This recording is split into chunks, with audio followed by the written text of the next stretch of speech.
Okay, module number 1, fonts and fusion. Let's dive right in. So what are we going to learn here? We're going to talk about the creative trends for social currently and, of course, going forward. We love to crystal ball ourselves 6 months, 6 years into the future. Where is your audience currently? Where are they going? And what kind of graphics, animations, photography, visual assets are they most engaging with in their digital content and social feeds? So what trends are kind of in play currently, and where are we going with them? What do we see ahead? How can we tap into those and, of course, be as relevant as possible? We're going to look at fonts, aka typeface. So how do we bring our words to life in these visual formats or platforms? And of course, we do that really well and really effectively with well-crafted headlines, captions, taglines. But what about the typeface that really makes it pop and gets us seen? And then, of course, color. When we integrate some of the color palettes that make sense for our brand or that can further complement our words and our purpose, amen. We can really, again, hit home our goals and our purpose on social media, which is hopefully to attract attention and then encourage engagement. And then, of course, some case studies. Let's see who's doing this really well. What can we learn from the pros out there? We're not trained graphic designers probably, or photographers and videographers, which we're going to get to in course number 4, but there's certainly a lot we can learn from them and replicate in our own ways. So a few trends that are, not certainly brand new and not too trendy that we're going to see them leave tomorrow, but just some big ideas here. Let me move my head. There we are. So muted colors. We've seen so much vibrancy, a return to some of those fluorescents or extremely vibrant tones and palettes. And we're seeing a lot of muted or understated color and just more white space in general.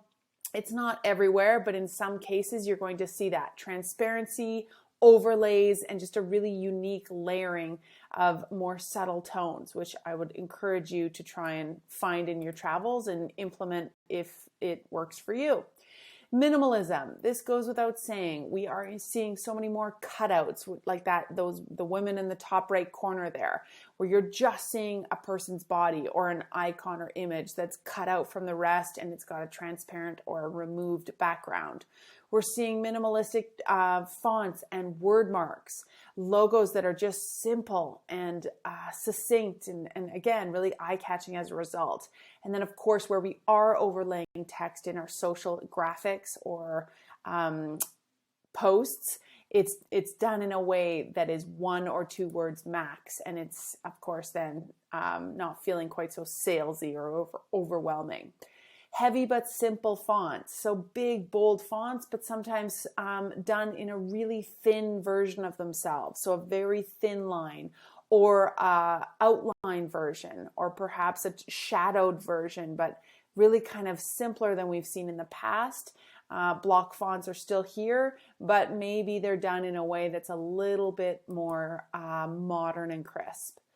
Abstract and hand-drawn illustrations. These are my favorite. And when you see or meet a graphic designer who's got an actual authentic illustrator in them and they're doing things with watercolor like actual paint or marker or pencil, pen, Sharpie, it's mind-blowing because now we're seeing actual handwritten artists, not just, graphic designers in the digital computer space. So really cool when you start to see these elements kind of integrated into into brands and packaging and then marketing as a whole. And you're seeing this as well as available options within our stock photography websites or in some of our Canva design templates that we'll look at. But I encourage you in your travels, whether walking through the grocery store or the wine shop or checking out, billboards as you drive, seeing where these hand-drawn illustrations or really scripted, imperfect fonts come into play. One of my favorite places to see this, ironically, because it's, Starbucks, is in Starbucks and other brands that release these big Christmas campaigns or holiday or seasonal campaigns each year. And you can really see what font of the moment they're going with. Further to that, what we're seeing right here is this animated aspect to our branding and graphics. And this happens easily because of the magic of things like Jiffy, where we can easily each create a GIF by loading up a few different images or graphics as we can build in Canva. Maybe it's a black and a white version or a reverse version of our logo, as you're seeing with our social school logo, the black and the white flashing. Well, all we did with that is load it into Jiffy and export it as a looping GIF so that it becomes an animated video almost. It's not an MP4 with sound, it's a GIF. It's a very low res file without sound that's going to loop. And people are doing that with logos and illustrations and several versions of their graphic, like the Starbucks one on the left, made from, looks like just 3 stop motion animation photos or graphics that were created in advance and then paired together in a row to create an animation. We're seeing so much in the font department. Let's go there next. So how do we bring our words to life? We know that a good font can really convey a mood. And if you aren't a word nerd or a font junkie like I am, start to take note as you go as to what you're seeing in some of the fonts you're looking at. Is there something that's really humanizing? And of course, a serif is one that's got lots of ticks and decoration on it. It's not a plain sans serif, basic font with no additional pieces added to it. No little flips and ticks and added elements to each word or each letter. But what we see with the humanizing aspect of some of these very serif or traditional fonts is that they become a little bit more warm and they have a bit more personality to them.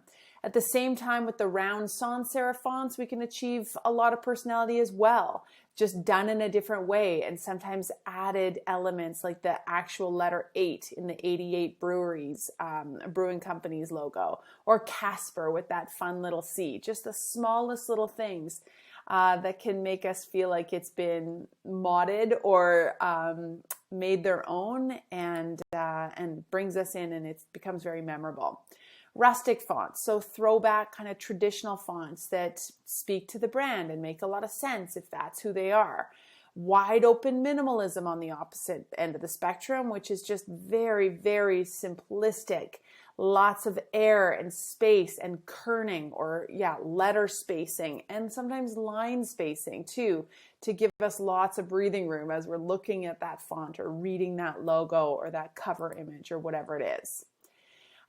Word marks or typefaces with a classical influence goes without saying. Some of those more warm or traditional brands, of course, would use these, adding in some perhaps illustrative hand-drawn elements. What about pixel art fonts? Going back to that pixelated time before things were crisp and clear on our very high resolution, high def screens. Where does that make sense? If that's you, how can you incorporate some pixelation and make it more of an art font? 70s and 80s inspired. Absolutely. We're seeing plenty of word marks and fonts that take us back in time a little bit. Or the kinetic version of a word mark or a font. We're not always seeing Spotify's logo move, but in some cases it can, and it makes a lot of sense for their brand because their audio, sound, movement, dance, music. So where does it make sense for you to perhaps incorporate an animated version of your font? This isn't too difficult. If you need help creating this, you can go into something like Fiverr or another perhaps contractor service or freelancer network and find someone who can help you animate it. But if you want to play around in Jiffy, that's GIPHY.com, I encourage you to do so. We're going to look at the animation options as well right in Canva that you allow you to export your logo or a design you've created as an animation as well. So plenty of opportunities to add a little movement to things. Okay, let's talk about contrast. So when we think about the role that contrast plays in a font, it can't be overstated. When we have that light or thin or extra light version of our font versus the regular or semi-bold or medium versus the bold or heavy or ultra heavy, of course, it changes the way that word appears. And in a lot of cases, as a brand, we can get away with having one font. In fact, we should only have one font in some cases, and perhaps have a different weight to that font. So our headers are done in the more bold, and our body copy is done in a thin or a regular font. And we don't need to incorporate 5 different fonts or even use our rule of 2 or 3 fonts. We can have one very beautiful font that we have the entire family of its different weights, font weights downloaded or available to us, and we can implement them as needed. So contrast is important because it just allows things to be more readable, more legible, more easily unscrollable by. We stop, we see it, we view it, and our eyes are taken on that story. It's the same reason, as I always compare, when you're reading a print magazine. We talk about how variety of article types and page layout and image with text with headline or caption is so important to keep you reading, because every page feels different. If it didn't, it'd be like every page was a feature article and you'd get so tired of it. It would read like a medical journal of copy with the odd photo, or a novel. So if they want to keep us flipping the page, coming back for more, looking forward to what lies beyond that next page or series of articles, then they've got to mix it up in terms of the weights of the fonts, the headlines, the titles, the subheaders, etc., and get us reading on. And the same rules apply, especially in our digital formats like a blog or an e-newsletter. And it can also absolutely apply in our social feeds and content as well. So size and hierarchy goes without saying. This is part of this. It directs people as to what to read first. And of course, as we've talked about in our copywriting classes and our content creation and strategy, we don't bury the lead, as they say in the newsroom. We give it to them right at the top. It's that pyramid style writing that a journalist would employ, where the most important things go at the top, because you've got like 0.4 seconds to capture someone's attention and stop them from scrolling right by. So we want to make sure that we are utilizing the hierarchy of most important 1 or 2 lines at the top in our header or our sentence or our tagline. And then, of course, we're getting smaller and less bold from there. But punching in the odd subheader again in the middle, or calling out a quote, because it makes us scroll the page. And when we're scanning for something else that's really interesting, we want your help in being able to see it. So size and hierarchy are really important. A note here that I'll make as well, when we talk about H1s, H2s, H3s, and body copy as a way of, declaring what our fonts are in our website or just in our brand in general. Header 1, big and bold. Header 2, slightly smaller. Header 3, smaller still. And maybe it's a different font. It's more of a capitalized, block font or something, but still done kind of thin and small. Maybe that's our H3. And then, of course, our body copy is extremely legible, an Arial or Helvetica or something that is not too decorated or fat, because we have a lot of words to squish in sometimes in the body copy. But what I was going to say is that not only does that have aesthetic purpose to it, in that it guides us down the page, and it's really important to help us organize our thoughts as both marketers and readers, but it's also a huge search optimization factor, meaning that, without trying to get too technical here, if I'm Google's web crawlers and I'm on the back of your website, the back end, which happens by Google's crawlers or another search engine, on every single website and every single page on the internet, when the crawler gets there, eventually, after you've pushed publish on that web page, it's crawling for H1s. And it's looking for the keywords in those header titles to serve up when queried. So if I'm typing in men's running shoes as a searcher on the internet in my very top of funnel, high level, early stage search, I'm going to be served websites that are using men's running shoes, those keywords or that long tail search term, in their website. So probably in their H1s, not buried in their body copy. When the crawler crawls your page and it's trying to index certain terms and certain pieces of your website so that it knows it can send it to those who are looking for that particular type of content, it's first looking for H1s, then it's looking for H2s, and then it starts to search and index H3s. And then, of course, all that body copy, captions, image tags, etc., that you've also coded in or just included in your website. So it doesn't just have an aesthetic purpose, our H's, our header fonts and sizes, but also it has a very important technical back-end SEO aspect to it. And I tell you that because sometimes we mix them up. Over time, my H2 became my H4. Oops, they're out of order. Or, I'm not really taking this into consideration as I'm building my site and just how important this is. So something just to keep in mind since we're both artists and scientists here at Social School. Readability. This one, if you're a word nerd or a font junkie, as I said I am, this might drive you crazy. Maybe you don't notice at all. But when there is a font that I come across, particularly on the internet or on my tiny mobile device that is so highly decorated or serify or illustrative, and it doesn't belong in the aspect that it's being used in, it drives me crazy. It's hard to read, especially if you don't have your glasses on all the time, or if you're just on a tiny device or your screen is dimmed. So be so conscious of how you're choosing and utilizing certain fonts like Pacifico. That is way too much Pacifico to be using in a lengthy piece of text, a 2-sentence, caption. Maybe 1 or 2 words max. Go back to the Starbucks example or other big brand campaigns, and you'll see that if they're using an illustrative or script font, they're using it very scarcely. So just be aware of that. And in your body copy and your headlines in general, can people read it? I once had a gal write me and say, I cannot read your e-newsletter because it's too gray. Stop being so fancy. And I was like, fair, enough with the gray. Let's just use black and let's just get more bold and really testing it on different people. You might think that 16 points looks big in your screen, but it may show up tiny for the majority of your readers, or that 16 point is actually not at all big enough for your headers. I constantly, on the agency side of my life, have been at odds with designers in this exact regard.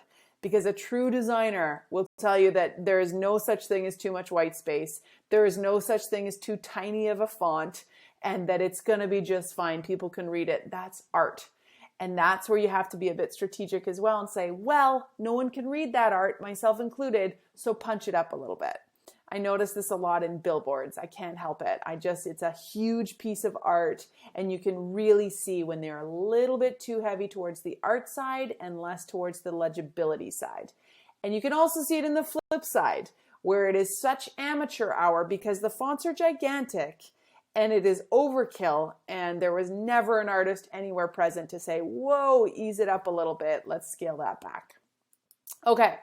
So mood. When selected properly, we know that fonts brilliantly help communicate the mood of our brand or post or message. In the same way that Comic Sans, apologies if you're using it, but it just conveys awful. It's often used in like a daycare font or a child's font or like a child's message font, but it's not necessary. Comic Sans conveys a mood that's all wrong, in my opinion. Again, apologies if you're using it. But there are trends, of course, to fonts, and there are those who are in the industry developing those fonts, at the forefront of using those fonts, that will say to you, oh, eye roll, that's so overused, or that was so 2017, or no, we can't because this brand is that font. They've really adopted it. So having a bit of input on that doesn't hurt.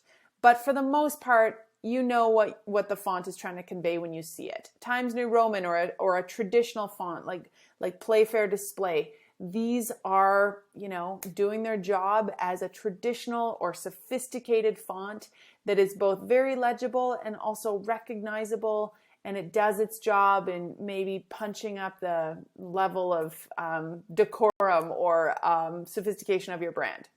Maybe something more informal or warm like Cabin or Gale Sans or Avenir. These are very basic, easy modern fonts to use. Of course, we have cooler or more dramatic or more modern or moodless fonts that we can utilize as well. No shortage of opportunities here to get playful or serious or whatever your brand that you determined in course number 2, whatever your brand voice and tone and values are, these of course can really help. And it does say a lot about you, just like a logo does. It's, hey, is this company modern? Are they hip? Are they cool? Do they know what they're doing? And unfortunately, we do cast judgment when we see a logo or a storefront or an Instagram feed. Immediately, we start to form opinions about whether this is for me or not. So yes, first impressions that come from the design and the visual aspects of your brand are extremely important. So when we think about pairing, if you're not going to employ the rule of one font, and in fact you want to have a couple working together, great. This can also do a lot of wonder and again, create interest and visual appeal. The rule of 2 fonts is a good, perhaps, place to land if you can. And it could be a blend of that regular and bold, or bold with a bit of script, or short and tall, fat and thin, etc. And there's definitely some ways that we can help determine this. I'll show you a really cool website. Tips for titles. So we know that they're meant to stand out and be seen and truly communicate that main message that you worked so hard to craft in course number 2. We can achieve this with alignment. Really fun to play with that left or right align or center justified alignment that obviously does its job at leading our eye to a certain place. I love a left or right justified font when it's written in white as well on a website with a beautiful, bold or vibrant image behind it. And that white font is left justified because the bulk of the image is over here on the right. And they selected that image because it had a lot of blue sky or ocean or white space or whatever over here, carefully selected for text to land right there. And hence, let's get it left justified. Take note of that when you're on websites, and especially some of those really well-designed multinational websites, the big ones with the professionals behind them, and see where they're utilizing those 2 things. Alignment, left or right, and white font, not a washed out photo with a dark font. A light font with a darker or more vibrant and slightly maybe darkened photo. Increased spacing, uniform width. We see that sometimes in logos where they want to have a really block looking logo or title. And so one word, the top might have more letters in it and it's a little bit tighter letter spacing, whereas the other one is pulled out a bit so that they can line up beautifully. And then of course, number 2 there, increased spacing has a lot of pow if used properly. And sometimes it's too long of a sentence to be increasing our spacings too much and our eye has a hard time reading it. And other times it just magically injects that needed dramatic effect. So when you are traversing the internet, when you are going about your day and you're targeted with 700 marketing messages per day on average, take note of how they're designed. Look at those fonts. How are they overlaid? How are they paired? Are they overwhelming and too much, or does it really work like that top right, rock festival? It's just 2 words. And rock we can still read really easily because it's only 4 letters stacked the way it is. It fits well on that page, and there's not a whole lot more there for us to decipher. So it's not a wonder as to what they're trying to say. Where do we see the same colors working in font pairing, or where they have the ability to mix it up with a bit of black and white, for example, or 2 colors that are in the same kind of sphere, which we'll look at in color theory. So a couple of hot tools for you here. FontSpace or MyFonts. These are both really awesome places to come and find inspiration, but also to find some free fonts. And maybe they're going to be seasonal or campaign driven for you. You can find something that is just got a little bit of a neat punch for you for that Christmas campaign that you're going to be running, or that new show that you're launching, or whatever it is.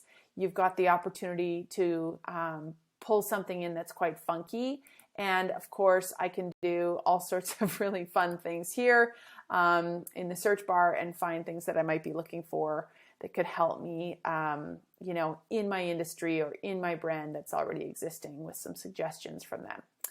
My Fonts is my favorite, and it's really kind of neat to come in and download an entire font kit. Maybe you find something that you love and you want to see what it looks like in designs. It's an elegant display font that we're looking at here, and I can go ahead and buy the complete family for $23, and now I've got it. It's going to give it to me in the right format, generally a TTF, .ttf, and I can even upload that into Canva for use in my design files, but we'll get to that in a bit. So you can buy fonts, and sometimes it's really important to buy the font kit because then you've got it. Free fonts are great, but if you find yourself limited or that you didn't get all the weights you needed, or that you need to have it on file for your team to send to a designer and to use fully legally, great. You want to make sure that you've bought it in advance and it's an investment that you won't regret. Likewise, if you just want to find some inspiration, see what other people are doing in designs, great. Another place I love to go for inspiration is simply Pinterest. If you're unsure what it is you need or what kind of graphics or designs you want to make and you're not finding the inspiration you need on Instagram or in Canva, head on over to Pinterest and just type in fonts or graphics or logos or, historical typeface, and you'll find all sorts of stuff. If you have a font that you come across that you really want to identify what it is, I love this. This is myfonts.com/whatthefont. I'm getting a little bit ahead of myself here. Here it is. So this is like the Shazam of fonts. What is that font? I love it. I want to replicate it, or I'm just curious. No problem. You can come on into What the Font. I found one here for Casper. So I pulled this off the internet as a transparent PNG file of their logo, but it could have been my own logo if I forget what the font name is called. And I allow them to tell me what it could be or what the closest match is to it. And if I look at this, I can see that probably they've bought or utilized something like ITC, Avant-Garde, Gothic, Pan-European Demi. And they've probably had their designer pull it into Illustrator or another Adobe program or some other illustrative design program, which are a little more complicated than Canva, not for many of us to have to worry about or utilize, but that's probably where a graphic designer just decorated the C in their logo a little bit and made it their own. But really kind of fun here to come and see what the suggestions might be and then download the font if you needed it. Okay, so what about font pairing? This is sometimes one of the most difficult things to do, especially when you're just diving into that Squarespace website build for the first time, or Wix or another DIY content management system tool where you have to decide what your fonts are going to look like. Or maybe it's your email marketing template and you really want to create a template that you can utilize going forward. Do you do it with a big block font? Do you stick to, that single simple font that's tall and skinny? Well, a fun tool here is Font Pair. So this one's going to give you plenty of suggestions. Again, we've got our sans serifs, our serifs, display fonts, which is another term for that illustrative, scripted, or bold, different fonts, any kind of display, or monospace, extremely simple. So they've got all sorts of ideas here for you, and then some really cool featured font pairs. So in this case, we're in featured, but if I want to go to sans serif plus, display plus sans serif, neat. These are all considered display titles, and then a sans serif body copy, which is really simple. The coolest thing about this guy is that I can head in here and completely, if I can spell it right, edit the text, make it my own. And I can see how my company title is going to look here, or my logo. Pen and Paper is my company. So really kind of fun to play with, and of course, download or implement those fonts if you need them, or head back to My Font and purchase them if you want the font package. So that's fontpair.co. Let's talk about color theory. So just like the word mark or the font we're using, a color can really convey the mood, as can a color palette. We know this, but we also don't want to overdo it. And we can stick with our brand colors, and hopefully those are few and far between, quite simple. And then we can add in various colors when needed, either seasonally or for a campaign or for just a pop of color here and there. So really using them wisely. In case you haven't been aware or you need a refresher, what is the color wheel? Well, this is a way for us to determine, or have Adobe's color wheel determine for us, what some fantastic color options are or color combinations. So a complementary theme. This is where we're using opposite colors on the wheel, just complementary colors. You've been hearing that for decades and maybe haven't really understood how integral or relevant that is, but they work. Monochromatic is when we're using various tones of one color. An analogous theme, colors close to each other within the color wheel. And then a tint is actually a lighter version of a color, whereas a shade is darker. So a darker shade, a lighter tint. A really fun tool here is called Coolers. And this is where we can develop our brand colors and these complementary design palettes in a very fun way. So I'll show you Coolers. And it's also really helpful for simply, picking some new color palettes for your walls, perhaps. So if I want to generate something, I can here. I can go on in and play with the various colors that they're giving me. I can lock them as my own. But let's say I know that I've got a white going on. So I'm just going to implement let's go 0. Sometimes K is black. Silly Kelly. So if I say I want to have, my goodness, what's happening? Okay, we'll just go with black then. Thank you. We'll lock that guy. Then I want to actually generate something totally different, or I'm going to plug in my additional colors if I know any. So if I have the ability to adjust mine, I know that it is FF3451.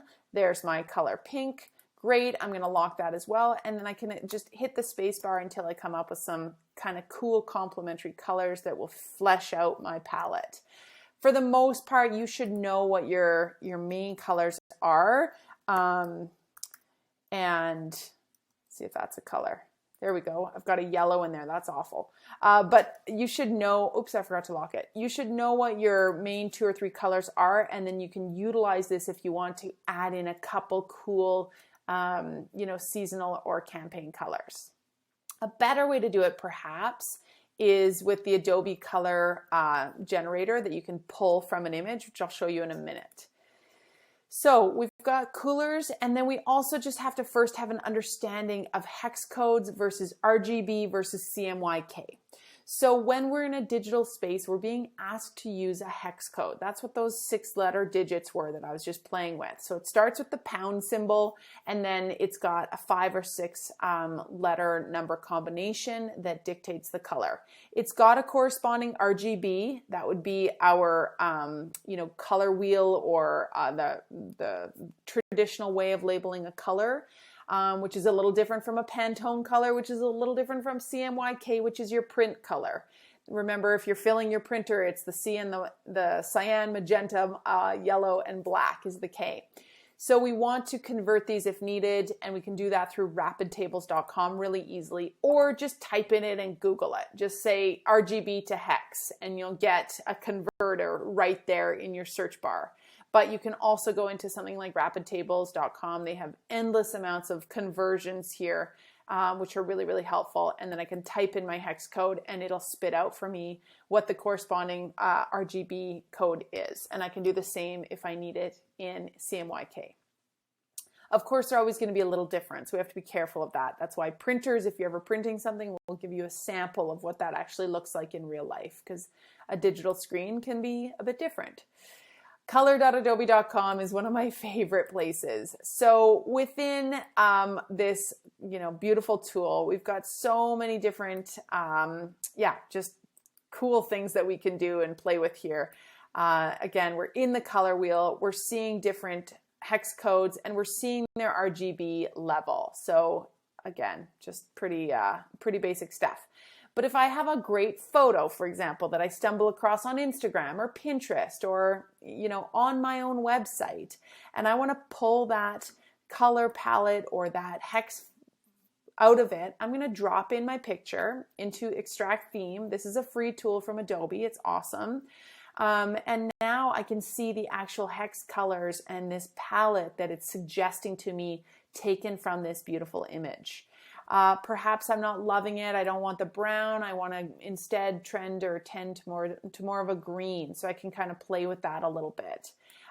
Ditto if I'm not loving the orange and I'd rather it to be some kind of additional shade of gray or black or whatever. Or I can leave it there with the red, but no, the gray is too cold. I want it to be more of a warm beige tone. So now I've got my 5-color palette. I can play with that however I need, and I'm going to take note of it because I need to put that into Canva and label it as my brand kit or my campaign color kit, which we'll have an opportunity to do if we upgrade our Canva account to a very affordable Canva Pro. And we can have it store both our fonts and our color palettes, which is great. Okay, so let's look at the best of the best. Who's doing this well when it comes to graphics, color usage, font pairing, and then later on we'll talk a little bit more about layout. Well, some fantastic accounts on the internet, of course, come from graphic designers, typographers, and Canva itself. So the Daily Type is one of my favorites. It's like going into Font Pair or My Fonts and finding inspiration, but more than anything, just seeing how graphic artists are bringing words to life with illustrative or beautiful graphic fonts. Anthony Burrell is similar. He's a graphic designer, but he just really tends towards typeface. And then, some others as well. Planoly, I often mention as one of my favorite Instagram accounts. It's also a fantastic social media scheduler for Instagram and Facebook and Pinterest. But it has beautiful kind of examples or just real life case study of the different ways to bring your graphics, your words to life. And they're not always just a still image. You've got imagery and carousels and video footage with just the right type of word placed over top or little word mark, which of course is a tiny version of our logo. So if you are seeking some inspiration, I would encourage you to check out something like the Daily Type. Really kind of fun stuff in here that you can see is either computer generated and in some cases hand drawn and then turned into a digital font for the rest of us to purchase. Design Seeds, this is kind of interesting because they've done sort of similar what we just saw the Adobe tool do, but they still managed to have 204,000 followers. But lots of great inspiration and commentary in there too from other designers. Anthony Burrell, as I mentioned, I love this because he's showing a lot of fonts or word marks in the big, bold style of his activated. So he's showing them in real life. Maybe they're not actually on the side of a building or the front of a book, but he shows what's possible. And then, of course, our pals at Canva, who, with almost 1 million followers, for good reason, bring further inspiration to life here that we can turn into any design. Every single graphic or image on their Instagram account is created in Canva. So if they can do it, so can we. We just need to find our inspiration first. So this brings us to the end of Module 1, and it's your turn. We want to ensure we have some kind of brand guide that is useful for us. It is not 15 pages or 50 pages, and it's not costing you thousands of dollars. We can create a single kind of 1-page brand guide. You can build it in Canva, or you could just start with the workbook here where it's asking you to just declare what your fonts, headers, colors, and hex codes are for easy reference and to get everyone on the same page in your organization if needed. From there, we want to further identify the look and feel of our brand with some inspiration from the brands we love. So I'll leave you with that. Start to identify what fonts you're either currently using in especially your website, but any graphic design or email marketing or blogging or anything that you're doing. And then do you need to change those up a bit? If you need to identify those fonts, head into what the font. That's very helpful. Just take a screenshot of that section of your website or e-newsletter or business card if you have it in a digital format, and hopefully what the font can help you identify it. And then just being really clear. If you can go into your website and see what size and weight of your headers, what they are and what you're using, and are they in the right order? Great. You might need to adjust that size a bit in your Canva brand guide, because sometimes 32 point on your website might be gigantic and it might be tiny in your e-newsletter or your graphics. That's fine, but you want to have a general sense of what goes where and what you're using, especially if there's different fonts being employed. What about your main brand color, and what are some additional colors that you can employ either all the time or seasonally? And then just pulling out some inspiration. What do you find to be just beautiful design? Is it the cover of your favorite album, or a menu that you just stumbled across recently? I love taking pictures of menus, not because I'm a foodie, but because I love menu layout when done well. It's a thing. It's legible, it's easy, and it conveys the right message. Where are you? Maybe in a restaurant or cafe when you see some illustrations on the wall or some kind of, product design that's catching your eye. My favorite, coffee and wine, which has come so far. As we know, craft breweries are everywhere, and the challenge to create the most insanely beautiful single can of craft beer for those companies is intense, and they are bought as almost little mini works of art, not even as a six-pack, but as a one-off. Likewise, coffee and wine, we've seen those industries just come to life with creativity over the last decade. So I encourage you to find some inspiration in your travels, and ideally the things that really resonate with you, either for your own industry or brand, or that you're already doing what you know to be working really well. And start to declare all of those things. Describe them in as many words as you can, or as few, but not just with the typeface being used, but like the light, bright, crispy, airy, funky, moody, dark, mysterious. What's happening here? And what do you love about the things that you're pulling out as inspiration? With that, I will see you in module number 2, and we're going to start talking about the imagery and the stock photography that we can pull together into our Canva account for when we start creating our